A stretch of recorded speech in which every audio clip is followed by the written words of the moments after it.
Hey there, Team Flyer. How are you again today? It's Motivational Monday, and we're back with Cassey, of course. Hi there, love. Good morning. Well, for me, I guess not for you. I think it's late afternoon over there. Exactly. We're still 6 hours apart over here.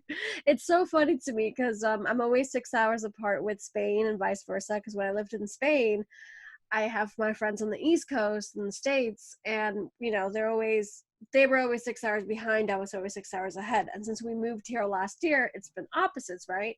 So I'm like, okay, 6 hours. I know my 6 hours, like they're ahead. And I'm like, and then when you're in Hawaii, and I'm like, oh wow, that's 6 hours behind now. And it's like, I don't know. It's really funny to be like the best of both worlds, I want to say, in that kind of case, because you just have friends from all over at the same time. But because I know you and me traveled a whole lot, we know our time zones very well. And Yes. yeah, we know Plus, what I to would like. say what is slightly annoying about Hawaii is that it's so far behind, and I'm still in quarantine. Got a couple more days for that.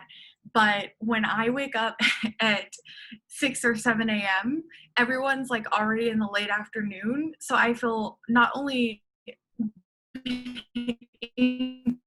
but then behind the world, and by 6 p.m. everyone's basically, it's like 4 a.m. So I just feel like world behind right now in the world. It is crazy to like think that as well, because we're so used to be like, I'm used to being East Coast, but at the same time, because I lived in Spain for a long time, I'm like, they're also 6 hours, they're 12 hours ahead of you, which is for me like also insane to think about.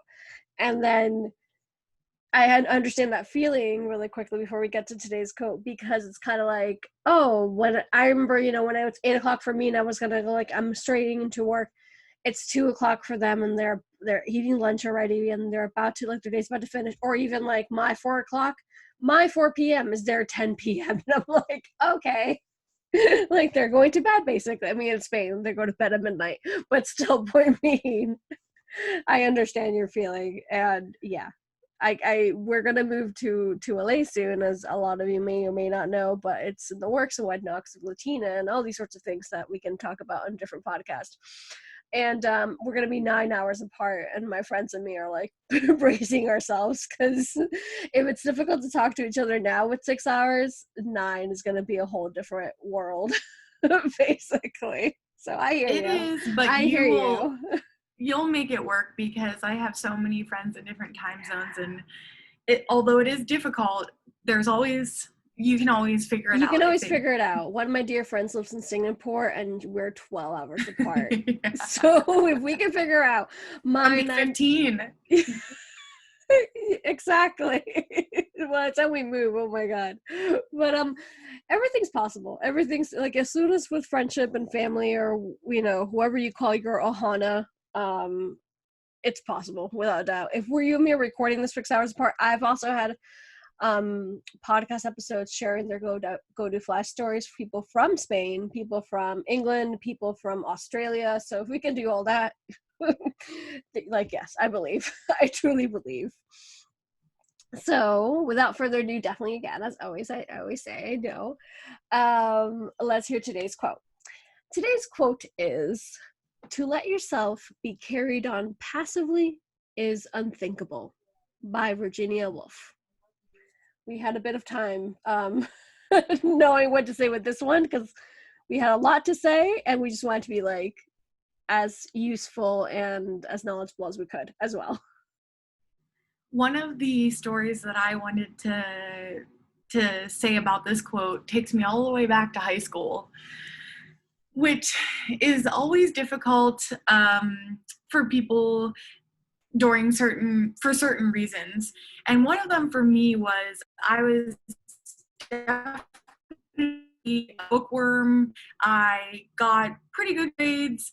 I didn't break a lot of the rules at the time. And I definitely got made fun of here and there by different people, by different groups of people, but it's all good. But on one particular occasion, we were in our homeroom, which is the study hall that's right before the end of the day. And I was sitting there, and this one guy, I have no idea what exactly happened, but we were like going back and forth, and it got real nasty really quick, and he just called me a cunt. And I did not take kindly to that kind of accusation. And I grabbed him by the back of the head and I smashed his face off the desk and I broke his nose. And the homeroom teacher was sitting there in the front of the class. And I remember her looking up and she went like this and turned her face to the side, and then she just got up and walked out of the room, didn't say a word. And that was her accepting me standing up for myself after what he told me. And he wasn't my enemy by any means. Like, I actually had bought my first Xbox off of him a couple months later. But I think it was just that moment where I decided it's not okay. He's not going to call me that. I'm not going to accept it. And whether I fit into this rule, whatever this rule is, because at the time in high school, I don't think I was thinking any of that. I think I was just thinking, oh, hell no, you're not going to do that and get away with it. And I think that was the moment where I really realized that I wasn't going to take shit from people and let them walk all over me. And I think it was so surprising for pretty much everyone that was there, because it was, I mean, I was shocked myself. I think I was in my own state of shock for having done that. And I think it definitely has stuck with me in the back of my head if people try to walk all over me, or if I decide not to do something just based on what other people are saying. I'm like, wait a minute, it is not the time to be passive. And that's whenever I got to get out there and do it. Some thoughts from you, Ariadna? First of all, you go, girl. Without a doubt. I love that story. And then your teacher just like walk. I was like, nope, I'm not getting into this. She's actually right with this one. Let her do her thing. Oh my gosh, I loved her story so much. Yeah, it took me a hot second to figure out what I wanted to say with this one as well, because I feel like there's so many moments in my life, and you definitely named one of them, which was, I was born in Venezuela, and then through all the hardships that I had in between, here I am making this podcast. Of course, there's a million steps between the moment I was born to the podcast. And through all the stories I can probably tell you with this one is, you did remind me of my high school one. I did also have a fight in high school because I was getting teased a lot for being not Spanish, for being foreign. And so the worst, in other words, racism, of course.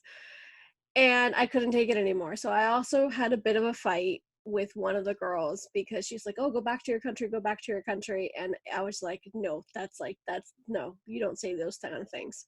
Especially for me, because it's like, if you look at history, we're literally from everywhere. And if you mix, like, we're not going to go to a history lesson by any means, but you mix Spaniards, you mix Latin America, all sorts of things come out, obviously. But apart from that fight that I do remember quite well, with the quote is, for me, staying up and taking life by your own hands, without a doubt. Really standing up for yourself at all times.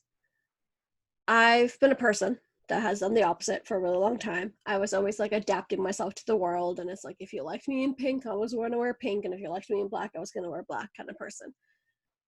And then when I saw like small injustices that turned into bigger things, that's the moment where I just was like, that's it. I'm fed up. I don't want to be this person anymore. I want to stand up for things that truly are meant to be stood up for, if that's the sentence. And advocating justice, mainly. I feel like with this one, I would want to say as well, just any single moment that someone has put you down, make sure to always get back up. Like, always get back up, because you're always going to be stronger at the end of the day. I don't know. There's so much I want to say that I'm like digging through, but I know that you got more in your mind. One of the people that I wanted to apply to this quote specifically is, her name's Angela Duckworth. She actually has a TED Talk, and it was only 6 minutes long, which is a crying shame because TED Talks can be up to 18 minutes. But I think when she spoke, they were only doing like really short TED Talks, and it's actually about grit. And I remember when I found that TED Talk and I was listening to it online, I just remember like almost standing up in my chair and being like, that's it. That's what I have. And that's what I haven't been able to explain. And it's never been spoken in that way.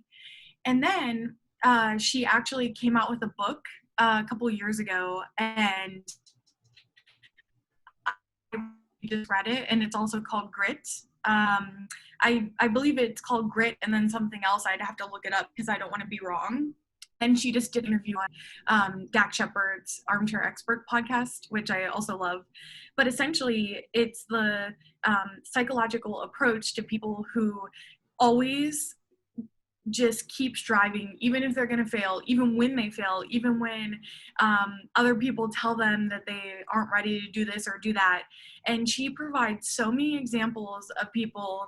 And one in particular was a psychologist friend that she had who wanted to go to Carnegie Mellon to learn about psychology. But when he was really young, he did not have, so essentially he had like a speech problem, and they didn't know how to address it. So he kind of like had a really hard time communicating. And so he decided to start playing, because he felt like through music he could communicate what he was trying to say. And so he became really good at the cello, but he didn't get really good grades. So Carnegie Mellon said he couldn't come to Carnegie Mellon because of his grades, but he decided to go through a scholarship with playing the cello. So he got into Carnegie Mellon through the orchestra, and then he changed his major and basically was able to move over to that psychological side so he could understand what had been going on with him. And I think this applies so much because I think where there is a will, there's a way. And there's so many, you have to think about it maybe outside the box. So if you get shut down for one reason, what's a different path to that same result? If you want to be passive on this end, well, what can you do on the other end that still makes you get out there and accomplish the things that you're trying to accomplish? I don't think you should ever be limited. And if you that book, which is about 11 hours on audiobook, it just explains like in so many ways what grit is, what people that have grit are doing and why, and how they do succeed in life and how they don't give up. I don't know, like, I think that I have faced failure in different areas of my life, and it could break you. It could put you in a depression. It could do a lot of things. And for a while there, it did. But I don't want to be that passive person. I still want to get up and I still want to succeed because I think I can learn so much from those failures. I have been learning how to be a better leader. I've been applying different books to kind of the leadership that I've done over the past years without any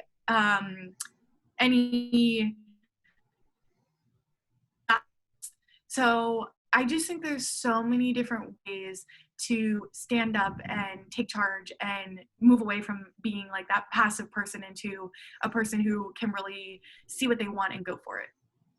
I adore every single thing that you just said, without a doubt, because grit is such a really good word and vocabulary word to use and a trait to have, obviously. So I love those examples. We'll definitely tag them down below, as always.